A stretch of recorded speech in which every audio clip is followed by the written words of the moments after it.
Thanks for joining us for the Member xCite presentation. The Member xCite presentation is informative, interesting to the audience, and showcases the strengths of the presenter as an entrepreneur and their area of expertise. It's not a sales pitch, it's a 10-minute educational and insightful exploration into what they do. And of course, it's exciting. I would like to introduce Robyn for her xCite, all about the personal branding blueprint. The personal branding blueprint guide is a step-by-step guide to building your personal brand. Creating or updating a personal brand can seem like an overwhelming task. There are so many elements that need to be considered, and this step-by-step session will make it simple and easy. So for those of you who don't know Robyn has over 25 years experience as a business owner, personal and business transformation coach, corporate, an executive coach and trainer, and inspiring inspirational speaker. I'm sure she must have started when she was 10. Robyn knows how to help people make a change and get results in their business and their life. Robyn is a business growth and personal development specialist. Robyn motivates and inspires people to make changes in their businesses and lives so that they can live the life they truly deserve. She helps people to break through whatever barriers are hiding their successes. Look, this presentation that I'm doing today, I would normally do in half a day or a full day.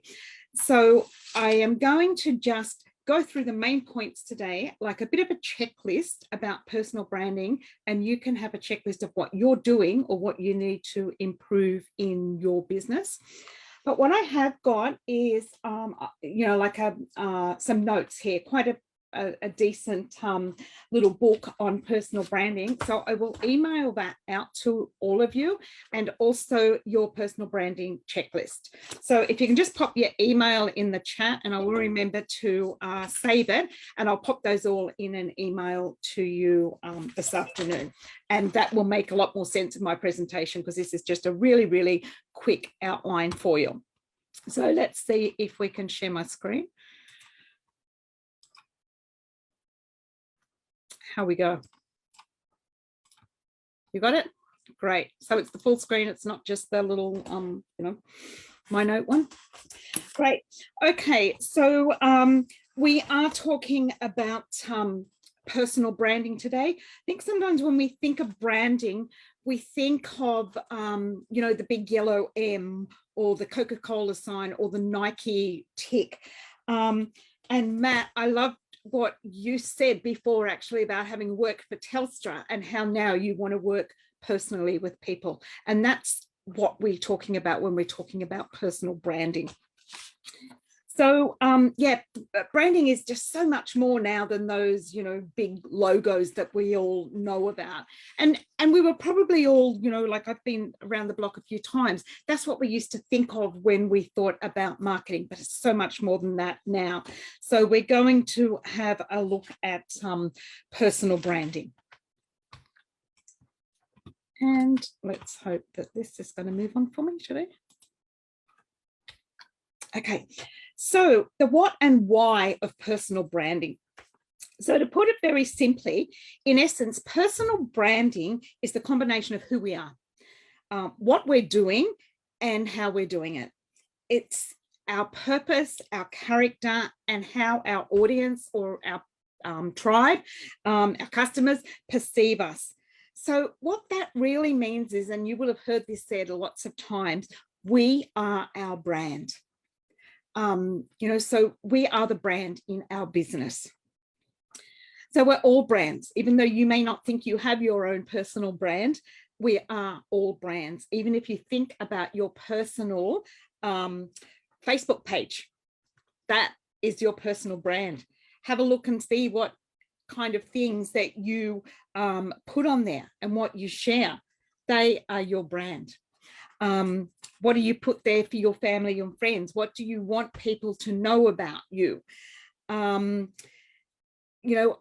may have a highlight reel or something in our lives, and they're what we want people to see us. And so our own personal Facebook in a way is our personal brand. Gone are the days as business owners where we can, as Matt was saying, at Telstra, sitting in an office and not actually dealing with people. Those days are going. We can't sit in our locked office. We need to have our personal brand, our personality, who we are out there. And that's when our customers will begin to really know us, like us. And then when they know and like us, they will trust us and they will do business with us. So the next bit on here is, and when I send this checklist to you, you can go through and actually tick this off. But this is just a little bit of a checklist today of what can be incorporated into our personal brands. Well, it's things like our experiences, our personality traits, our passions, our goals, and really importantly, what motivates us, or our why. And that's a really important thing for us to know when we're business owners. Why are we doing what we're doing? So that can all be incorporated into our personal branding. Who is your target audience, your demographic? And, we all know this, we hear this all the time, but we need to make sure that we have got the right target audience, that it's going to match up with our brand of who we are. So really important to know who your demographic is in your business. Okay, so how can we understand our target audience better? We really need to know, and this all comes into our target market and our avatar, but we really need to know everything about them. What do they want? What do they need? What are their challenges? Or I love to say, what are their pain points? What are they going through so that I can help them through that? What do they believe in? And what are their attitudes and their behaviors? Okay, so what does your personal branding have to offer? So your personal branding, again, is you, it's your business. So does your business offer something that solves a problem for them? Does that make their life more entertaining? Is your business somehow helping them? And I'm sure all of our businesses in some way are helping our potential clients. Maybe we're teaching them something. So it's really important to know what we're offering. And as a business coach, sometimes I really need to work with people on this, because we don't really know sometimes exactly what it is that we are offering. And if we don't really know exactly what our personal brand is offering, it's then hard to find the right clients. All right, so there's three main keys to success here. And when I send these notes out to you, you can go through and go into this in more depth. But the main three ones are audience, authenticity, and consistency. So audience, we need to understand that we are not going to appeal to everybody, and we're not meant to. And we need to know clearly who our audience is and look after them. Know what they want, share the same values with them. Authenticity, and these days, I think this is just the most important one. People want people that are real. Share your story with people. Be accountable, but this is how people will begin to like and trust us when they know us and when we are real. Consistency, this comes down to things, like our logos, our fonts, our headshots, posting consistently. They're all the things that bring consistency into our personal brand. So you may need to do a bit of a checklist in that in your brand. What social media are we using? Have we got similar usernames across all of our social media? Are we using a business name somewhere and our personal name somewhere else? Do our profiles all look the same? So if somebody goes onto our Facebook and then onto our Instagram or our LinkedIn, is the branding consistent? What are we saying about ourselves and our business? Is it consistent across all of our platforms? Make sure we're active, consistent. Goes back to that consistent all the time. People will want us to give away things to them. They will want us to give information to them. And they'll want to know more about us. Blogging, podcasts, all of those kind of things are going to help to build our personal brand. Okay, some strategies to grow your brand and your audience. Lots of, I just said, of content creation, giving things away, letting people know what we do in our business, how our business could help them. So not salesy, this is genuinely giving away content so that people will get to know, like, and trust us. A mailing list, or our database.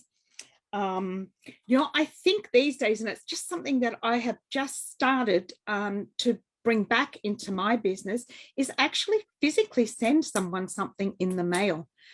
Email marketing is great, and we all use that. We need it. It's fantastic. But every now and then, if someone in our database actually got a letter from us with a real stamp on it and came from a real postman, that's building our personal brand and our personal contact with the people that are in our audience or in our tribe. I've talked about giving content away as a preview to our business. So the idea is that we don't give too much. We give enough that helps them, is some value to them, but it wants them to find out more from us. Networking, you all know about that because you are all here. And direct personal communication. So please don't forget about the mailman and the picking up of the telephone. That's how we did business a long, long time ago. And we've forgotten that. And I think I don't mean all of it, but a little bit of that in our business now goes a long way. Okay, so building a connection with your audience. Keep your Facebook and your social media comments and that up to date. Answer people if they've sent you a message. Run some online sessions, run an information session online. And if you haven't already got a Facebook groups are a perfect way to be able to do this. And then check in with how you're going, monitor your results. If you can't measure and monitor it, don't do it. Really, really important to see how your results are going and what you think your public image is doing. Okay, use personal branding in everyday life. Business cards still have a place. Dress well. You're representing your brand and your business. Network, be authentic, sharing your story. Okay, so that was a real lot. And as I said, that was in, half a day's training very, very quickly. But please put your email in the dress and I'll email this and the checklist out to you. And then you can have a good look at how your personal branding is going in your business. And I think my time is just about up. Well done, Robyn. Thank you. That was fantastic. Good. Excellent. Thank you. Now, do we have any questions for Robyn? If you do, just wave your hand like a crazy person or raise your virtual hand. Just looking to see if there's any waving hands around. Oh, hello, Nola.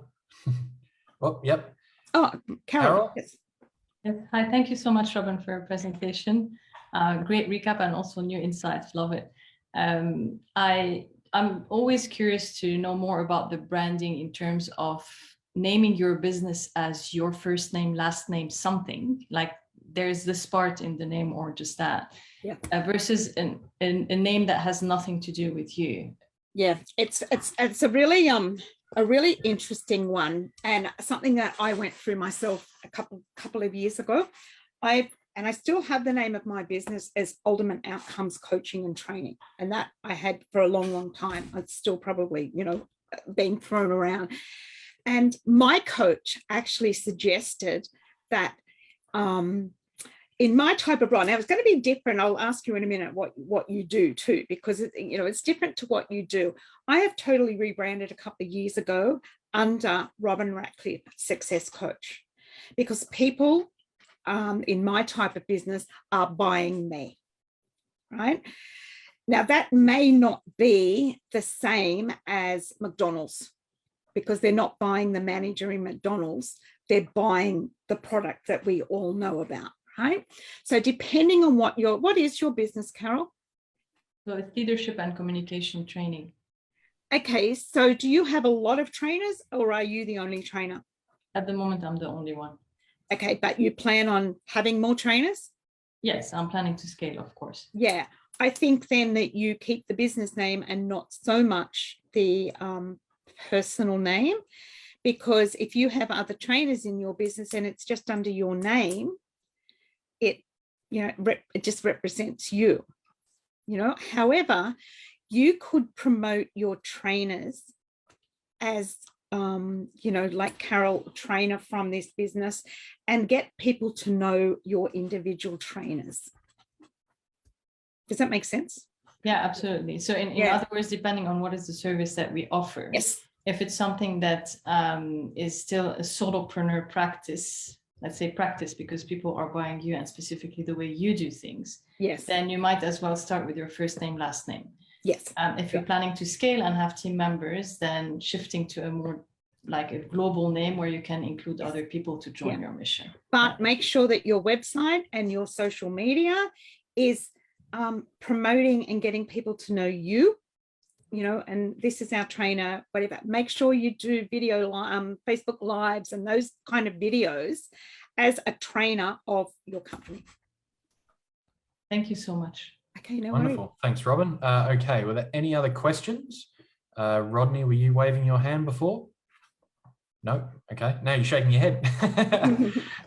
Hi, Ryan. I might have one. Yes? May I? Yeah, fire away. Oh, thank you so much. Hi, Robyn. I have a small question. Hi. I am an independent franchisee for a big master franchisee. Okay. So now I am being guided by the franchisee branding guidelines. So I cannot have a personal branding. So the franchisee branding becomes my branding. So how do I adhere to that and kind of not override it to my personal needs? So. Okay, so I have a franchising background. Don't you break those franchising laws, you'll be in trouble. Yeah. No, so you can't. However, can I ask what your what franchise is? What do you do? That is the Inexpress franchisee. So I am kind of a freight consultant. Okay. All right. So we kind of give freight consultancy services to small and medium-sized businesses. Okay, so you can get to, so do people, are your customers just in your local area? No, they can be Australia-wide or maybe anywhere right. across the globe. Yeah. So you still need to let your customers know who you are, what your values are.